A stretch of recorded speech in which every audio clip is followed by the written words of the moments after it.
আসসালামু আলাইকুম। আমি মোহাম্মদ মেহেদী হাসান মুন্না, বৈষম্যবিরোধী ছাত্র আন্দোলনের প্রথম 65 জনের কমিটি এবং পরবর্তী 158 জনের কমিটিতে কেন্দ্রীয় সহ সমন্বয়ক ছিলাম। আজকে একটা খুবই গুরুত্বপূর্ণ বিষয় নিয়ে আমি কথা বলাটা খুবই গুরুত্বপূর্ণ মনে করছি, এই জন্য যে এতদিন আমি চিন্তা করতাম যে গণঅভ্যুত্থান নিয়ে জনগণের যে আকাঙ্ক্ষা, সেই আকাঙ্ক্ষা নষ্ট হয়ে যাবে যদি আমি সব বিষয় নিয়ে কথা বলি। কিন্তু সময় এমন একটি জায়গায় আমাদেরকে নিয়ে এসেছে যে সেই বিষয়গুলো নিয়ে কথা না বললেই নয়। আমি আজকে আপনাদের একজন গাদ্দারের সাথে পরিচয় করিয়ে দিচ্ছি। আমি প্রথম কিছু ঘটনা বলি।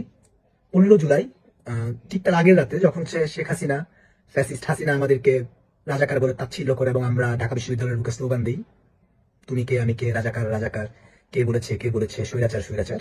ঠিক তার পরের দিন ছাত্রলীগ রাজু ভাস্কর্য একটি প্রোগ্রামের ডাক দেয় এবং আমরাও একটি প্রোগ্রামের ডাক দেই এবং সেই লক্ষ্যে আমরা হলপাড়ায় গিয়ে কোটা আন্দোলনে যারা আগ্রহী প্রত্যেক দিনের মতো আমরা মাইকিং নিয়ে তাদের সাথে যাই এবং তাদের কাছে গিয়ে তাদেরকে নিয়ে আসার চেষ্টা করি। বিজয় একাত্তর হলে একটা বাধা পাই। প্রথম বাধা পাওয়ার পর আমরা সবাই আবার রাজুতে ফিরে আসি। ফিরে আসার পর আমরা সবাই বুঝছিলাম যে সেই সময়টাতে আমাদের উপর হামলা হবে। সেই জিনিসটা মাথায় রেখে আমরা যারা একটু শক্ত সামর্থ্য ছিলাম সেই হিসেব করে আমরা হলপাড়ায় যাই যে আমাদের যে ভাইরা আন্দোলনে আসতে চাচ্ছে কিন্তু ছাত্রলীগ তাদেরকে আন্দোলনে আসতে দিচ্ছে না, তাদেরকে নিয়ে আসার জন্য। এবং সেই সময়টাতেই ঘটে একটি খুব ইন্টারেস্টিং একটা ব্যাপার। ইন্টারেস্টিং বলছি এই জন্য যে সেই সময়টাতে আমি সার্জিস আলমকে বলেছিলাম যে ভাই, হামলা হতে পারে, আমরা মেয়েদেরকে নিয়ে হলপাড়ার দিকে যাব না, আমরা মেয়েদেরকে রাজবাস করে রেখে যাই। কিন্তু সার্জিস আমাকে একটা ধমক দিয়ে বলে যে বেশি বুঝো না, এবং সে মেয়েদেরকে সাথে নিয়ে মিছিল নিয়ে হলপাড়ার উদ্দেশ্যে রওনা দেয়। রেজিস্টার বিল্ডিং এর সামনে মেয়েদেরকে দাঁড় করায়। সে থাকে, নাহিদ ভাই থাকে এবং আরো কয়েকজন ছিল এবং আমরা কয়েকজন যারা শক্ত সামর্থ্য ছিলাম আমরা হলপাড়ায় যাই। হলপাড়ায় গিয়ে তো যখন হামলা শুরু হয় সেই সময়টাতে কিন্তু সার্জিস আলম পালিয়ে গিয়েছিল। এবং এই বিষয়টা যাই কাউকে জিজ্ঞেস করবেন, ঢাকা বিশ্ববিদ্যালয়ের নারী শিক্ষার্থী যারা অগ্রগামী ভূমিকা পালন করেছিল সেই সময়টাতে অথবা ছাত্রলীগের দ্বারা হামলার শিকার হয়েছিল সেই সময়টাতে, তারা সবাই এক বাক্যে এই বিষয়টা স্বীকার করে নেবে। আমার কথা বিশ্বাস করতে হবে না। আরো কিছু ঘটনা বলি। 16 জুলাই যখন নারী শিক্ষার্থীদের হামলা হলো, আমরা একটা বিক্ষোভ মিছিলের আয়োজন করি শহীদ মিনারে। চাংখারপুরে তুল কালাম কাণ্ড। আমার বন্ধু অয়ন গুলি খেয়ে ঢাকা মেডিকেলের ভর্তি। চাংখারপুলে যুদ্ধ করছিলাম, এক পর্যায়ে যুদ্ধই বলবো এটাকে। বন্ধুকে আমি মেডিকেলের মধ্যে দিয়ে আমি আবার চাংখারপুল যাই এবং খুবই বিশ্রী অবস্থা ছিল। সেই সবকিছুর পরবর্তীতে আমরা যখন একটা গ্রুপ চাংখারপুলে মারামারি করছিল, তখন বুয়েট থেকে আনুমানিক প্রায় 1500-র মতো শিক্ষার্থী কিন্তু আমাদের সাথে এসে জড়ো হয়। এবং জড়ো হওয়ার পরবর্তী সময়তে কিন্তু সার্জিস আলম তাদের একটা অংশকে নিয়ে দোয়েল চত্বরের দিকে যায় এবং সে কিন্তু হলের দিকে চলে যায়। এবং তারা যে আন্দোলনকারী আমরা এখানে জড়ো হয়েছিলাম তারা কিন্তু দিক বেদিক শূন্য হয়ে গিয়েছিলাম। পরবর্তীতে আরো ইন্টারেস্টিং ফ্যাক্ট এখান থেকে শুরু হয়। যখন ইন্টারনেট বন্ধ করে দেওয়া হয়, ইন্টারনেট বন্ধ করে দেওয়ার পরবর্তী সময়ে আমাদের 9 দফা দাবি ছিল। বিভিন্ন রাজনৈতিক দল, বুদ্ধিজীবী এবং অনেকজন বসে 9 দফার একটা খসড়া তৈরি করে। সেই 9 দফার খসড়ায় অন্যান্য রাজনৈতিক দলের ইন্ধনে কিছুটা পরিবর্তন আসে, কিন্তু 9 দফার প্রথম এক দফা ছিল যে খুনি হাসিনাকে ছাত্র হত্যার দায় স্বীকার করে জনসম্মুখে মাফ চাইতে হবে। আমাদের প্ল্যান ছিল যদি খুনি হাসিনা ছাত্র হত্যার দায়টা স্বীকার করে নেয় তাহলেই কিন্তু আমরা এখানে উইনার।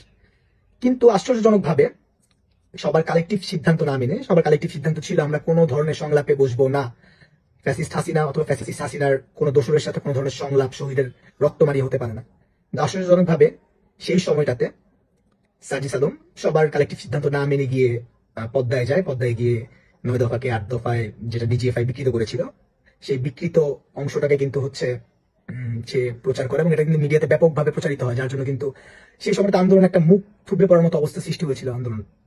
পরবর্তী সময়ে যখন 1 দফার ঘোষণা আসে, সেই 1 দফার ঘোষণার সময়ও কিন্তু পরবর্তীতে চারদিকে তীব্র পিয়ার প্রেসারে কিন্তু সে একটা স্ট্যাটাস দেয় ফেসবুকে।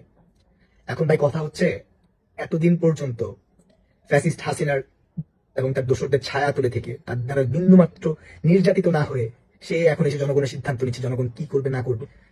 ভাই, বাংলাদেশের জনগণের সিদ্ধান্ত নিয়ে বাংলাদেশের জনগণরা, বাংলাদেশের প্রত্যেকটা শ্রেণী পেশার মানুষ বাংলাদেশের তাদের নিজেদের ভাগ্য নির্ধারণ করবে। সে ভাগ্য নির্ধারণ করে দেওয়ার ইখতিয়ার নির্বাচিত প্রতিনিধি ছাড়া আর কারোর নাই বলে আমি মনে করতেছি। কারণ নির্বাচিত প্রতিনিধির এই মুহূর্তে যে অবস্থানটা, এই মুহূর্তে যদি কেউ চিন্তা করে যে ফ্যাসিস্ট হাসিনার আমলে যা যা ঘটেছিল সেই ঘটনার পুনরাবৃত্তি তারা করবে, তাদের কিন্তু কোনো অস্তিত্ব বাংলাদেশের বুকে থাকবে না। এই মুহূর্তে নির্বাচন এবং নির্বাচনের সাথে গুরুত্বপূর্ণ একটা আলাপ হচ্ছে যে রাজনৈতিক দলগুলো কি সংস্কারের কথা বলছে কি বলছে না, তারা কি জনগণের ম্যান্ডেট নিয়ে ক্ষমতায় আসতে চাচ্ছে কি চাচ্ছে না। এই সব কিছুর পাশ কাটিয়ে কিংস পার্টি গঠন করে ভাই ব্রাদারদের লবিং খাটিয়ে বিভিন্ন কর্পোরেট কোম্পানির সাথে ডিলিংস, তারপর মন্ত্রণালয় তদবির বাণিজ্য সহ ইত্যাদি ইত্যাদি অনেক কিছুর কারণে যদি কেউ মনে করেন যে নির্বাচনকে ত্বরান্বিত করতে তারা চাচ্ছে, তাহলে তারাও কিন্তু জনগণ দ্বারাই বিতাড়িত হবে। বাংলাদেশের জনগণ বাংলাদেশের জনগণের ভাগ্য নির্ধারণ করবে, তারা কি চায় তারা কি চায় না। এখন আরো গুরুত্বপূর্ণ কথা হচ্ছে, আপনারা তো সংস্কার, তারপর হচ্ছে নির্বাচন কবে দিবেন, এইসব বিষয়ে আলোচনা করছেন। জুলাই স্মৃতি ফাউন্ডেশন গঠন হলো, ভালো কথা। জুলাই স্মৃতি ফাউন্ডেশন দ্বারা কেন জুলাই অভ্যুত্থানে আহত হওয়া প্রত্যেকজন আমার ভাই বোন তারা কেন এখনো পূর্ণ সেবাটা পেল না? একজন সাধারণ নাগরিক হিসেবে আমি সেই প্রশ্নটা করছি। এছাড়াও যে শহীদ ভাই বোনরা আছে, যে শহীদের রক্ত এবং লাশ বিক্রি করতে আপনারা খুব স্বাচ্ছন্দ্য বোধ করেন, যে শহীদের রক্ত এবং লাশ মারিয়ে আপনারা ফ্যাসিস্ট হাসিনার দোসরদের সাথে, আনিসুল হক, তারপর আরাফাত, তারপর নওফেল, ওদের সাথে বসে সংলাপে বসেছিলেন। রাষ্ট্রযন্ত্রের একটা বিকৃত হওয়া ম্যান্ডেট হচ্ছে আপনারা জনসম্মুখে এনেছিলেন, আন্দোলনটাকে ভিন্ন খাতে প্রবাহিত করার জন্য, জনগণের আকাঙ্ক্ষাকে চূর্ণ বিচূর্ণ করার জন্য। সেই জায়গায় দাঁড়িয়ে আপনারা কোন মুখে এই কথাটা বলছেন? সাজিদ সালাম ভাই, আপনি কোন মুখে কথা বলছেন? আমার তো জানি না, আপনি আমার ক্যাম্পাসের বড় ভাই, আর আর কি বলবো আমি আপনাকে জানি না। শুধু শেষে এতটুকু কথাই বলি যে হচ্ছে আমার কথা কারো বিশ্বাস করতে হবে না। আপনারা যদি চান শুধুমাত্র রাজনৈতিক নষ্টামি হবে দেখে হচ্ছে আমি জিনিসটা এখন পর্যন্ত জনসম্মুখে আনিনি।